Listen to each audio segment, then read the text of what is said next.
কেমন আজব দুনিয়ায় আসলাম, আজব দুনিয়াতে বসবাস করি।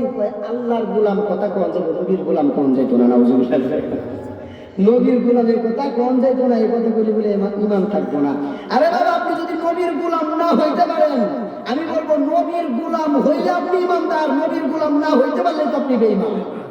কথা বলেন না কেন?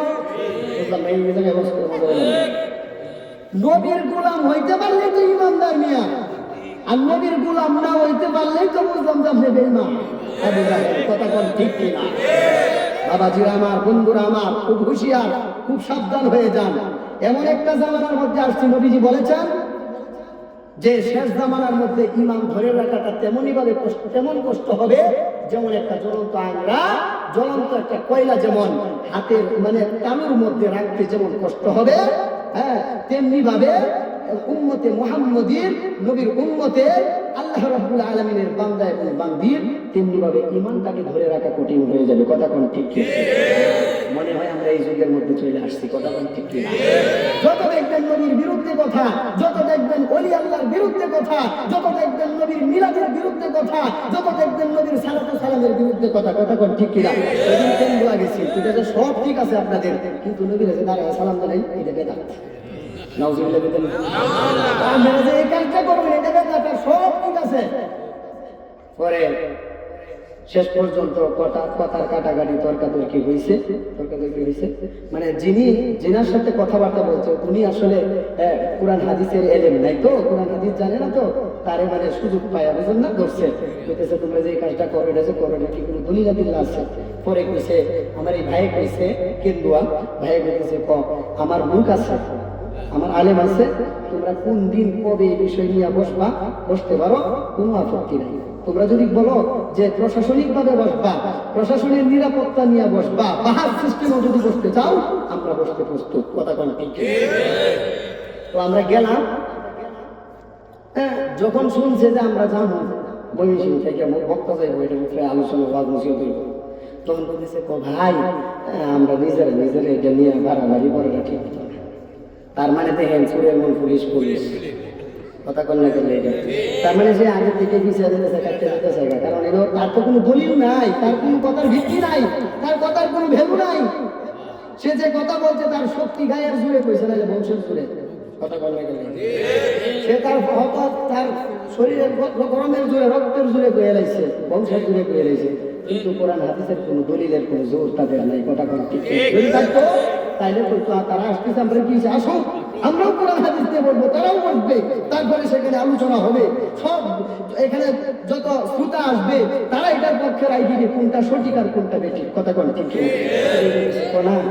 আমরা এটা বিষয়টা নিয়ে এভাবে ছেলা দেখা করে তখন নাই, তোমরা অনুষ্ঠান করতেছো করো। তারা শেষ পর্যন্ত 3000 টাকা দিয়ে শরীর করতেছো, আমরাও শরীর করলাম। আমরাও যদি মাহফিলটা ফিল করি তাহলে আমরা মাহফিলও তোমরা আয়ো, আমরা মাহফিলও তোমরা খুশি শরীর থাকবে থাইকো। কথা কি বুঝতে পারছে? পরে আমরা গেলাম, যাওয়ার পরে যারা মাহফিল করছে তারা বলছে হুজুর যেদিক সেদিক এটা কইতেছে। আমি কইছি কন্যা বলতে আপনারা যেটা লেগে আছেন আমরা এর বিষয়ে আলোচনা করবো কোরআন এবং হাদিস থেকে, আমরা কারোর বিরুদ্ধে বলবো, কোরআন হাদিস থেকে বলবো। তারপরে যদি কেউ এটা এটার প্রতি যদি কারো কোনো আক্ষেপ থাকে, যদি এটার প্রতি তার কোনো নাকশ থাকে, তাহলে সে আমাদের সাথে বসবে, সে এটা সুন্দরভাবে আলাপ আলোচনার মাধ্যমে আমরা এটা সমাধান করে নেবো। কথা কোনো ঠিক? তো আমরা আলোচনা করলাম, আমরা বলতাম না, তারপরেও বলতে বলতে বহু কথাই বলে ফেলেছি নবীর দুরূদ এবং সালামের উপরে। সূরা আহজাব 56 নম্বর আয়াতে কারিমার দলিল দিলাম, আমরা বললাম ইন্নাল্লাহা ওয়া মালাইকাতাহু ইউসাল্লুনা আলান নবী ইয়া আইয়ুহাল্লাযীনা আমানু সাল্লু আলাইহি ওয়া সাল্লিমু তাসলিমা। আল্লাহ বলেছেন ইন্নাল্লাহা, নিশ্চয় আমি আল্লাহ তাআলা, ওয়া মালাইকাতাহু এবং আমার ফেরেশতা মণ্ডলী, ইউসাল্লুনা আলান নবী, আমি আল্লাহ আমার ফেরেশতা মণ্ডলীদেরকে নিয়ে আমার বন্ধু হাবিবের উপর দরুদ শরীফ পড়ে থাকি। আমি আল্লাহ আমার ফেরেশতাদেরকে যে বন্ধু নবীর উপর দরুদ শরীফ করে থাকি। এইবার আল্লাহ বলেন ইয়া আইয়ুহাল্লাযীনা আমানু, ওহে দুনিয়ার ঈমানদারের দল, ওহে দুনিয়ার বিশ্বাসীগণ, তোমরাও কি করো? ইয়া আইয়ুহাল্লাযীনা আমানু সাল্লু আলাইহি, হে ঈমানদারগণ তোমরাও আমার বন্ধু হাবিবের উপর দরুদ শরীফ পড়ো। এর দ্বারা কি বুঝলেন? যারা ইমানদার, যারা নবীকে নিজের জীবনের চাইতে বেশি ভালোবাসে, মহব্বত করে, যারা নবীকে প্রকৃত পক্ষে যারা মহব্বত করে ভালোবাসে, এর নাম হচ্ছে ইমানদার। কথা কোন ঠিক কিনা? আর যারা ইমানদার তারাই নবীর উপর দরুদ শরীফ পড়ে। কথা কোন ঠিক কিনা? শুধুমাত্র তাই নয়, তারপর আমরা বললাম যে আল্লাহ বলছেন, হে ইমানদারের দল, শুধু দরুদ পড়লে চলবে না, ওয়াসাল্লিমু তাসলিমা, আমার বন্ধু হাবিবকে সম্মানের সহিত, তাজিমের সহিত, ভক্তির সহিত, শ্রদ্ধার সহিত সালাতু সালাম জানাও। জোরে বলেন সুবহানাল্লাহ। এখানে দাঁড়ানোর কথাও বলা হয়েছে না, বসার কথাও বলা হয়েছে না, শোয়ার কথাও বলা হয়েছে না, কোনোভাবেই বলা হয়েছে না। বলা হয়েছে সম্মানের সহিত, তাজিমের সহিত। আর সর্বোচ্চ সম্মান দাঁড়িয়ে আমরা জানি। কথা কোনো ঠিক কিনা? সর্বোচ্চ সম্মান কিভাবে হয়? দাঁড়িয়ে হয়। তো বললাম, একজনে দাঁড়ায় নবীকে সালাম দিব, কোনো অসুবিধা নাই। একজন পয়সা দিব, কোনো অসুবিধা নাই। একজন শুয়া দিব, কোনো অসুবিধা নেই। কথা কোন ঠিক? কথা বললাম। আল্লাহ আল্লাহ ইয়া রাসূলুল্লাহ জিন্দাবাদ জিন্দাবাদ জিন্দাবাদ জিন্দাবাদ মাওলা আলী জিন্দাবাদ জিন্দাবাদ ইমাম হাসান ইমাম হুসাইন জিন্দাবাদ জিন্দাবাদ ফাতেমার বংশধর জিন্দাবাদ জিন্দাবাদ নারে তাকবীর আল্লাহু আকবার নারে রিসালাত ইয়া রাসূলুল্লাহ। তারপরে বললাম মুসলিম শরীফ হাদিস থেকে বললাম, মুসলিম শরীফের 86 নম্বর পৃষ্ঠার মধ্যে আসছে, মা মিন আহাদিন ইউসাল্লিমু আলাইয়া রাদ্দাল্লাহু আলাইয়া রূহি হাত্তা আরুদ্দা আলাইহিস সালাম। নবীজি বলেছেন, আমার কোন উম্মত যদি বিশ্বের যে কোনো প্রান্ত থেকে হোক না কেন, আমি নবীর মহব্বতে যদি দুরূদ এবং সালাম করে, ওই উম্মতের দুরূদ এবং সালাম আমি মদিনায়ে আতহার থেকে, রওজে সোনার মদিনা থেকে আমি ওই উম্মতের দুরূদ এবং সালাম আমি আমার কর্ণ মুবারক দ্বারা শুনতে পাই। যে নবীজি বাংলাদেশ থেকে দুরূদ শরীফ পড়লে, যে নবীজি রওজা আতহার থেকে শুনতে পারে, উম্মতকে দেখতে পারে, চিনতে পারে, নাম জানতে পারে, ওই নবীকে দাঁড়ায় সালাম দিলে অসুবিধা নেই। কথা বলেন না কেন? বাবাজিরা আমার, বন্ধুরা আমার, শুধুমাত্র তাই নয়, এরপরে আবার হাদিস থেকে যুক্তি এবং হাদিস দুটোই উপস্থাপন করলাম। কেমন? আচ্ছা, আপনারাই বলুন, আমাদের বাংলাদেশে মসজিদ আছে না নাই? আমাদের এই বাংলাদেশ বলেন, বিশেষ করে ঢাকার শহর হচ্ছে, আমি বলবো যে মসজিদের নগরী। কথা কোন ঠিক? ঢাকার শহরে এত পরিমাণে মসজিদ, আমাদের বাংলাদেশে যে পরিমাণে, আমাদের বাংলাদেশে যে পরিমাণে ইসলামিক প্রতিষ্ঠান, মসজিদ, মাদ্রাসা, এতিমখানা যে পরিমাণ আছে, আমার মনে হয় বিশ্বের মতো অন্য কোনো কান্ট্রিতে নেই। কথা বলেন না কেন? নাই। তো আমরা বললাম, আমি বললাম যে শুনেন, যারা নবীকে দাঁড়ায় সালাম দিতে অপছন্দ করেন, ভালো লাগে না, ভাইয়ার আপনারা শুনেন কি, এই কেন্দ্র আপনাদের মসজিদ আছে, মসজিদে আপনারা প্রবেশ করেন, দাঁড়ায়া প্রবেশ করেন, দাঁড়ায় দাঁড়ায় যে প্রবেশ করেন, না শুয়ে শুয়ে, না বসে বসে? ও হুজুর, সবাই দাঁড়ায় দাঁড়ায় তো যায়, দাঁড়ায় দাঁড়ায় একটু মসজিদে প্রবেশ করে, হাইটে হাইটে। আমি বলছি আচ্ছা ঠিক আছে, আপনাদের কথা তো ঠিক। তখন বললাম, মিশকাত শরীফের 70 নম্বর পৃষ্ঠার হাদিস, আমরা তো শুধুমাত্র জানি মসজিদে প্রবেশের দোয়া আল্লাহুম্মা আফতাহ লি আবওয়াব রাহমাতিক। না না, এতটুকু পর্যন্ত বললে হবে না। বলবেন হুজুর কি কর, নতুন করে আবার বানাইতে শুনবি কি? না, বানানো না, হাদিস শরীফের মধ্যে যেভাবে আসছে সেভাবে বলতেছি। আজকে এই হাদিস শরীফ প্রথম যে অংশটা, এটা কাইটে দিছে, শুধুমাত্র দিছে আল্লাহুম্মা আফতাহ লি আবওয়াব রাহমাতিক। মানে নবীর প্রেম, নবীর মহব্বত, নবীর সালাতু সালাম থেকে মানুষ যেন দূরে সরে যায়, এই জন্য মূলত এই কাজ করছে। কথা বলা ঠিক কিনা?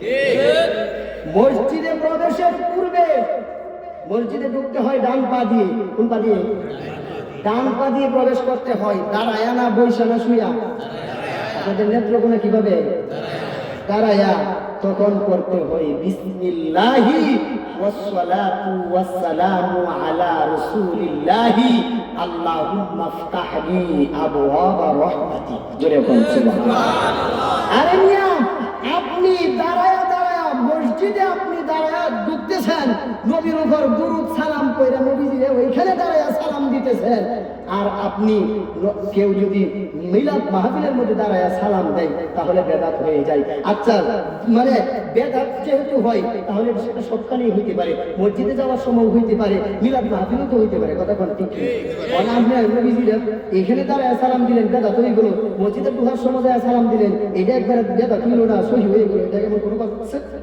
কথা বলে নাকি? হ্যাঁ, এটা কি সুস্থ মস্তিষ্কের মানুষের কথা? এটা কি বিবেকবান মানুষের কথা? কোরআন হাদিসের জ্ঞান যারা আছে এই সকল মানুষের কথা কি এগুলি হতে পারে? তো বললাম বিসমিল্লাহি ওয়াসসালাতু ওয়াসসালামু আলা রাসূলিল্লাহি আল্লাহুম্মা আফতাহলি আবওয়াবা রাহমাতিক। মানে এটার অর্থ হলো বিসমিল্লাহি মানে আল্লাহর নামে। কার নামে? জোরে বলেন বিসমিল্লাহি আল্লাহর নামে, ওয়াসসালাতু ওয়াসসালামু আলা রাসূলিল্লাহ, দুরূদ এবং সালাম তার বন্ধু পিয়ারা হাবিব আহমদ মুজতবা মুহাম্মদ সাল্লাল্লাহু আলাইহি ওয়াসাল্লামের উপর। জোরে বলেন সুবহানাল্লাহ। আপনি মসজিদে ঢোকার সময় নবীরে দাঁড়ায়া সালাম দিতেছেন, এইখানে বেদাতের ফতোয়া দিলেন না। মিলাদ মাহফিলের মধ্যে দাঁড়ায় একজনে সালাম দিল, নবীকে মহব্বত কইরা, এখানে বেদাত হয়ে গেল। আমার বুঝে আসে না, কথা কোন ঠিক কিনা? বাবাজি আমার বন্ধুরা আমার, শুধুমাত্র তাই নয়, আপনি মসজিদ থেকে বের হবেন, মসজিদে যে ঢুকছেন ওকে আজীবনের লেগে ঢুকছেন না, বেরিয়েবেন মানুষের করে বেরিয়েছেন না। হ্যাঁ দেখেন, হ্যাঁ এখানে নিয়ম দেখেন। হ্যাঁ নিয়ম কি? আপনি যখন মসজিদ থেকে আবার বের হবেন, বাম পা দিয়ে বের হবেন, তখন আবার আপনার এই দোয়াটা করতে হবে যে বিসমিল্লাহি ওয়াসসালাতু ওয়াসসালামু আলা রাসূলিল্লাহি আল্লাহুম্মা ইন্নী আসআলুকা মিন ফাদলিক। জোরে বলুন সুবহানাল্লাহ। আল্লাহুম্মা আফতাহলি আবওয়াবা রাহমাতিক মানে কি? হে আল্লাহ, তুমি আমার জন্য রহমতের দুয়ার খুলে দাও, দরজা খুলে দাও। জোরে বলুন সুবহানাল্লাহ। এরপরে আবার বাহির হওয়ার সময় বিসমিল্লাহি মানে আল্লাহর নামে, ওয়াসসালাতু ওয়াসসালামু আলা রাসূলিল্লাহ, দুরূদ এবং সালাম নবীজির উপর। শুধুমাত্র তাই নয়, আল্লাহুম্মা ইন্নী আসআলুকা মিন ফাদলিক, অনুগ্রহ দয়া চাচ্ছি কার নিকট? আল্লাহর নিকট। জোরে বলুন সুবহানাল্লাহ। বাবাজিরা আমার, বন্ধুরা আমার, শুধুমাত্র শেষ এই পর্যন্ত শেষ নয়। এরপরে বললাম কোরআনের দলিল যুক্তি উভয়টাই বললাম কি? সূরা আহজাবের ৫৬ নম্বর আয়াতে কারিমার দলিল আবার বললাম। কোন জায়গায় কেমনে বললাম? শুক্রবার জুমার নামাজ পড়াই খতিব সাহেবরা। পড়াই কি করেন? অস্বীকার করতে হবে কি? খতিব সাহেবরা জুমা পড়ায় না? জুমার যে খুতবা দেয় তিনি কি খতিব? তিনি কি খতিব? জুমার নামাজ যে পড়ায় তিনি কি খতিব? আচ্ছা, আমরা নেত্রুনে একটা, আর মনে করি যে অন্য জেলায় কি আর একটা খুতবা তো একটা, সারা বাংলাদেশের সব মসজিদে একটা হইতে পারে না। হ্যাঁ, আর সবাই তো খুতবা, সব খতিব সাহেবরা খুতবা কি করে দাঁড়ায় করে? পয়সা থাকলে কি চাকরি রাখবো? কথা বলতে গেলে চাকরি রাখবো? এইবার শুনেন যুক্তি প্লাস কোরআনের দলিল। প্রথম খুতবা ইমাম সাহেব খতিব সাহেব দেয়, দিয়া বৈশা করে কিছুক্ষণ সময় বৈশা পরে আবার দাঁড়ায় সানি খুতবা, দ্বিতীয় খুতবা দেয়। কথা বলতে গেলে শুক্রবার জুমা নামাজ বুঝান না? হ্যাঁ, তাইলে কি দ্বিতীয় খুতবা সানি খুতবা তো ইমাম সাহেব দেয়, তাই না?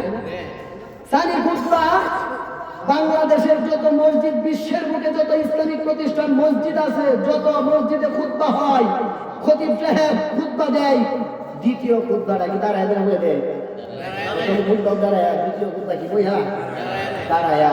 বাবাজিরা আমার, বন্ধুরা আমার, আপনারা লক্ষ্য করবেন, অন্তত আগামী শুক্রবারে হলেও লক্ষ্য করবেন, দেখবেন খতিব সাহেব কোরআনুল কারীমের একটা আয়াতি কারিমা, এই যে এই দ্বিতীয় খুতবা আছে, খুতবার মধ্যে তেলাওয়াত করে ইন্নাল্লাহা ওয়া মালাইকাতাহু ইউসাল্লুনা আলান নবী ইয়া আইয়ুহাল্লাযীনা আমানু সাল্লু আলাইহি ওয়া সাল্লিমু তাসলিমা। কই কি কই না? আচ্ছা, এটা কি কই এখন দাঁড়ায় এখন ধরান? হ্যাঁ, নিজের দলিলে নিজে ধরান, নিজের ইয়াতে নিজে ধরান আছে। কেমন ধরা? তুমি এখানে নবীর দুরূদ সালামের আয়াতে কারিমা তিলাওয়াত করতেছো, খুতবার মধ্যে দাঁড়ায় তাই এইখানে বেদাত হইল না, মাহফিলের মধ্যে করে দাঁড়ায় সালাম দিল, বেদাত হয়ে গেল। পাগল ছাড়া কিছু কইব? কথা বলে পাগল ছাড়া কি কেউ কইব? বাবাজিরা আমার, বন্ধুরা আমার, শুধুমাত্র তাই নয়, নবীরে যদি সালাম দিলে বেদাত হয়ে যায়। এবার আমার প্রশ্ন, এবার যুক্তি হচ্ছে, আচ্ছা আপনারা যে কবরবাসীরা সালাম দেন, সুদকুর বলেন, ঘুষখোর বলেন, জুয়াখোর বলেন, জিনাখোর বলেন, বেনামাজি বলেন, সালাম দেন কি দেন না? কবরে পাইতে গেলে এবেলায় কি যাওয়া সালাম রাখিয়ে দিন, এবেলায় কি রাস্তা করতে হবে? কথা বুঝে না? কথাগুলো কিন্তু আমি আপনাদেরকে বলছি, সিরিয়াসলি বলতেছি, যেগুলি এগুলি সত্য কথা, সঠিক কথা, এগুলো এগুলি বাস্তব। দেখেন ওরা কিভাবে মানুষের ইমানটাকে চুরি করে, কিভাবে মানুষকে ধোঁকা দেয়, মানুষের সঙ্গে কিভাবে ওরা প্রতারণা করে, এই বিষয়টা তুলে ধরার জন্য। সুদকুর হোক, ঘুষখোর হোক, জুয়াখোর হোক, যত কিছুই হোক, কবরের পাশ দিয়া যাইলে সালাম দেওয়া লাগে কবরবাসীকে যে আসসালামু আলাইকুম ইয়া আহলাল কুবুরি মিনাল মুসলিমিনা ওয়াল মুসলিমাত। কথা কোন ঠিক? দাঁড়ায় দিলেন না, বইয়ে দিলেন না, উঠে দিলেন? দাঁড়ায়া কবরবাসী কবরের পাশ দিয়া যাইতে আপনি কবরবাসীরে দাঁড়ায়া জিনাকুর সুৎকুর ঘুষখোর মানুষটা কবরে শুয়ে আছে তারা সালাম দিলেন। এখানে বেদাতের ফতোয়া আসলো না, যত ফতোয়া খালি নদীর বেলায়।